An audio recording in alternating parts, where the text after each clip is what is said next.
Segundo Ellen Libby, psicóloga norte-americana que lançou o livro A Criança Favorita, abre aspas, um pai não é igual a uma mãe. Assim, um filho não é igual ao outro, fecha aspas. Será que isso é verdade? A gente vai discutir agora. Está no ar, Terça no Divã.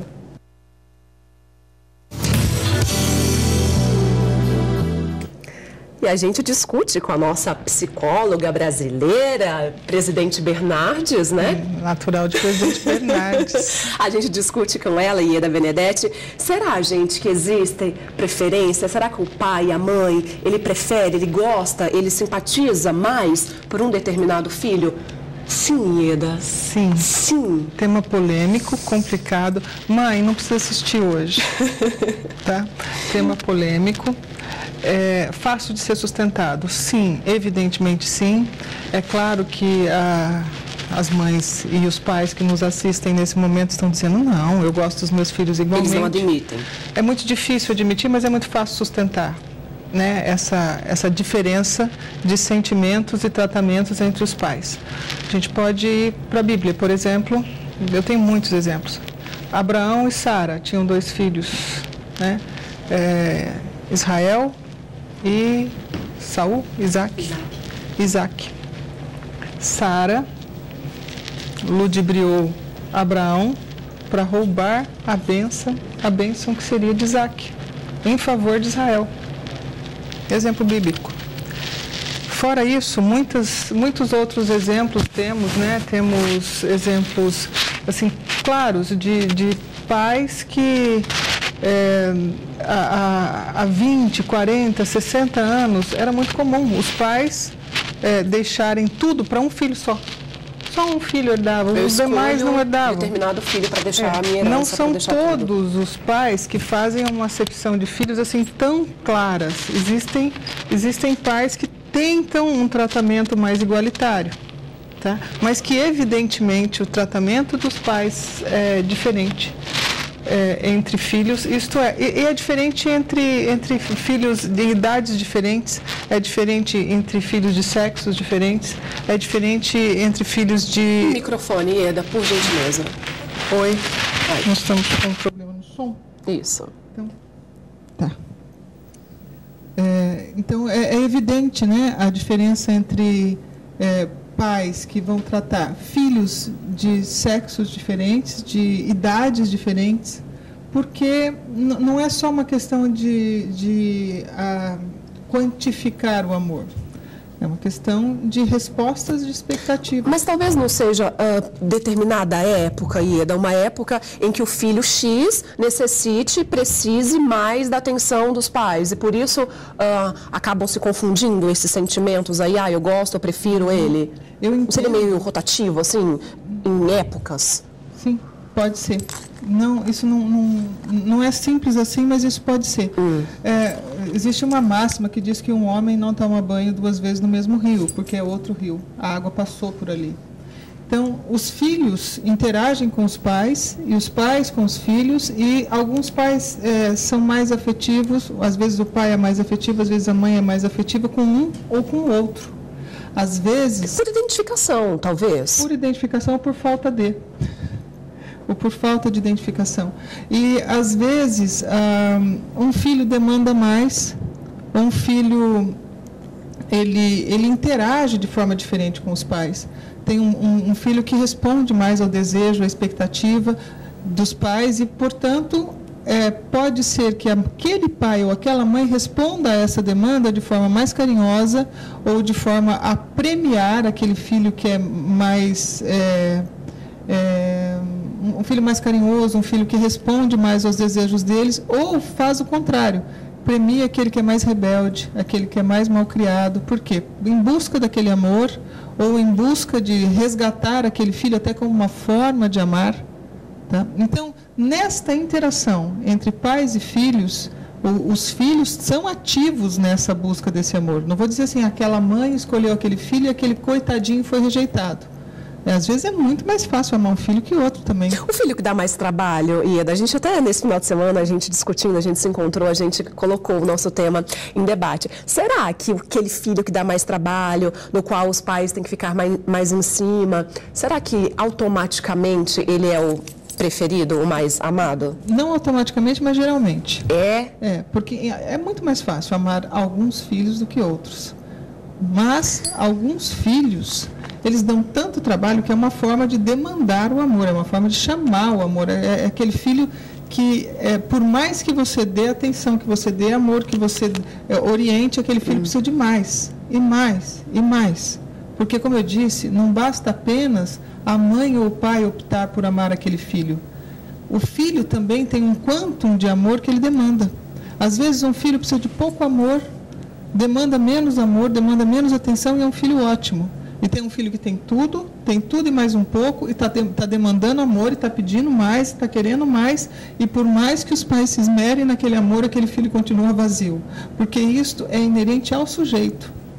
Então, quando a gente vai analisar se os pais são suficientemente bons, a gente precisa analisar se os pais são suficientemente bons em relação àquele filho.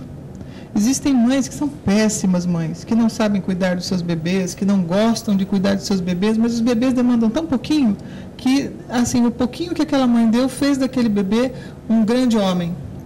E às vezes o bebê demanda tanto que, por mais que seja uma mãe dedicada, amorosa, que se esmere, né, aquele bebê se torna alguém vazio, alguém que precisa continuar sendo amado. Então, quando nós falamos, né, que existe sim acepção entre filhos, existe diferença no amor, tanto qualitativamente quanto quantitativamente, isso é ativo, isso não depende só dos pais. Depende dos pais e da demanda dos filhos e da ação desses filhos. O primogênito, ele tende a ser o mais amado? Eu acho que o caçula É? tende a ser o mais amado. Eu acho que por tendência, porque se é aquele que precisa mais, porque vai ter mais tempo.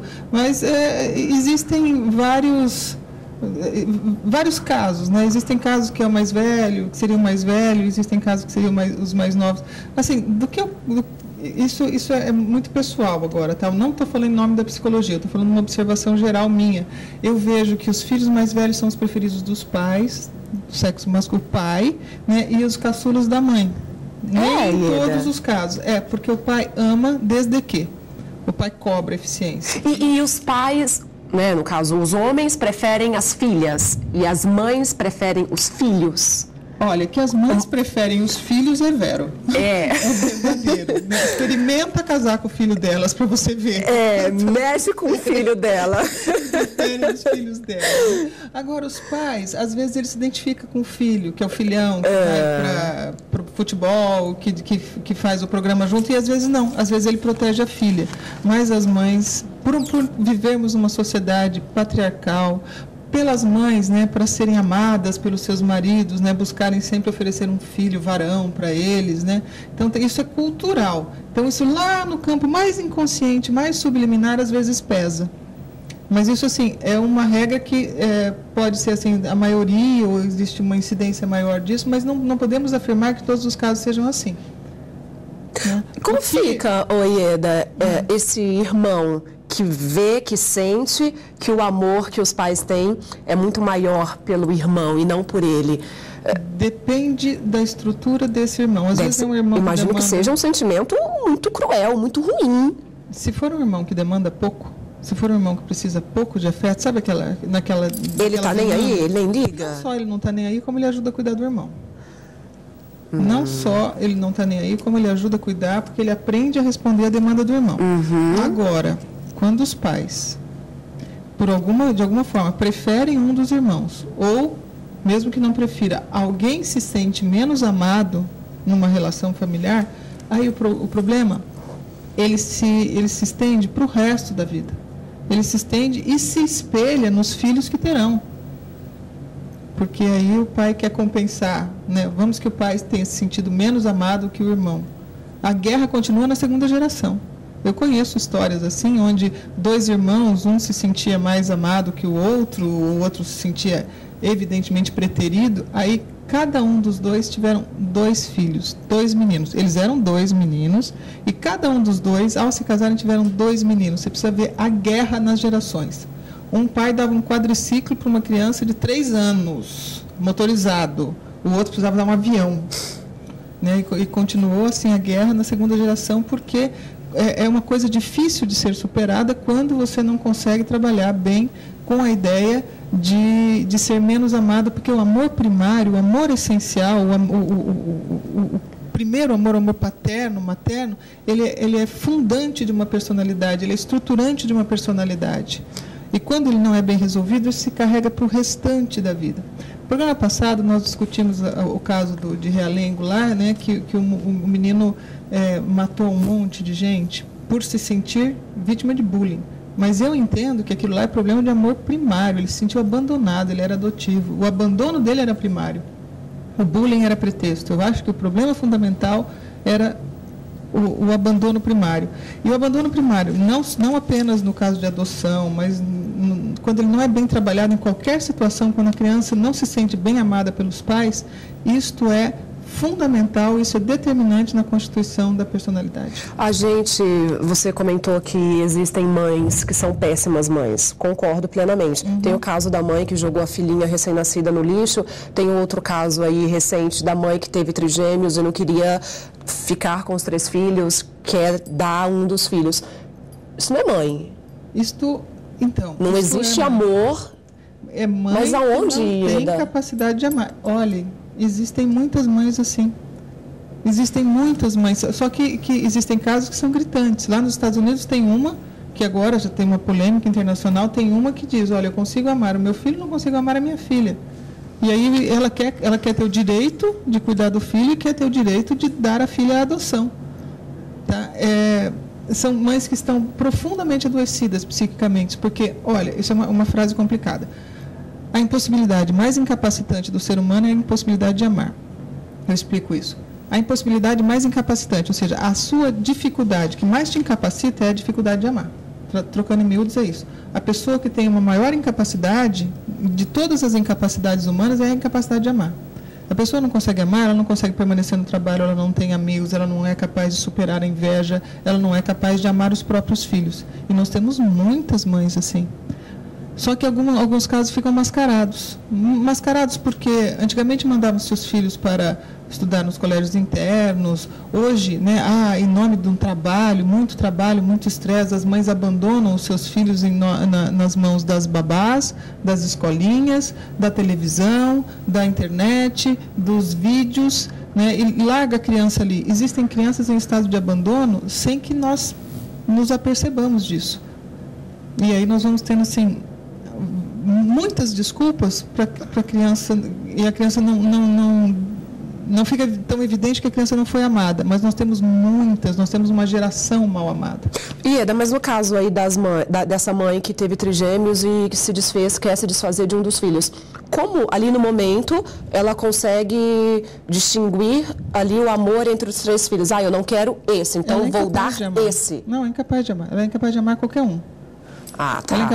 Ali não existe preferência, então, entre os 3 recém-nascidos. Não existe uma possibilidade dos pais. Eu não consigo amar os 3. Então, escolho este, não quero este. Isso é uma impossibilidade da mãe. A mãe é adoecida psiquicamente, ela não consegue amar nenhum dos 3. Ela funcionou ali por uma coisificação. Ela fez um tratamento para engravidar, ela queria 2, engravidou de 3, aí ela aplicou a lei da defesa do consumidor. Eu comprei 2 objetos, eu não quero levar 3. E os filhos passam a ter uma relação de objeto com essa mãe. Então, essa mãe não tem condições de amar e desenvolver uma personalidade nessas crianças, e auxiliar o desenvolvimento de uma personalidade saudável e capaz de amar também. Daqui a pouquinho eu quero saber como fica esse filho que se sente, porque eu acho que ele acaba se sentindo, né? A mãe prefere, o pai prefere, o amor é todo voltado para ele, a atenção é todo voltado para ele. Mas até onde isso pode prejudicá-lo? Quais os impactos para a vida dessa pessoa, do caso um filho ou uma filha? Daqui a pouquinho a gente discute isso e muito mais no nosso Terça no Divã, que vai para o intervalo já. A gente volta, não sai daí.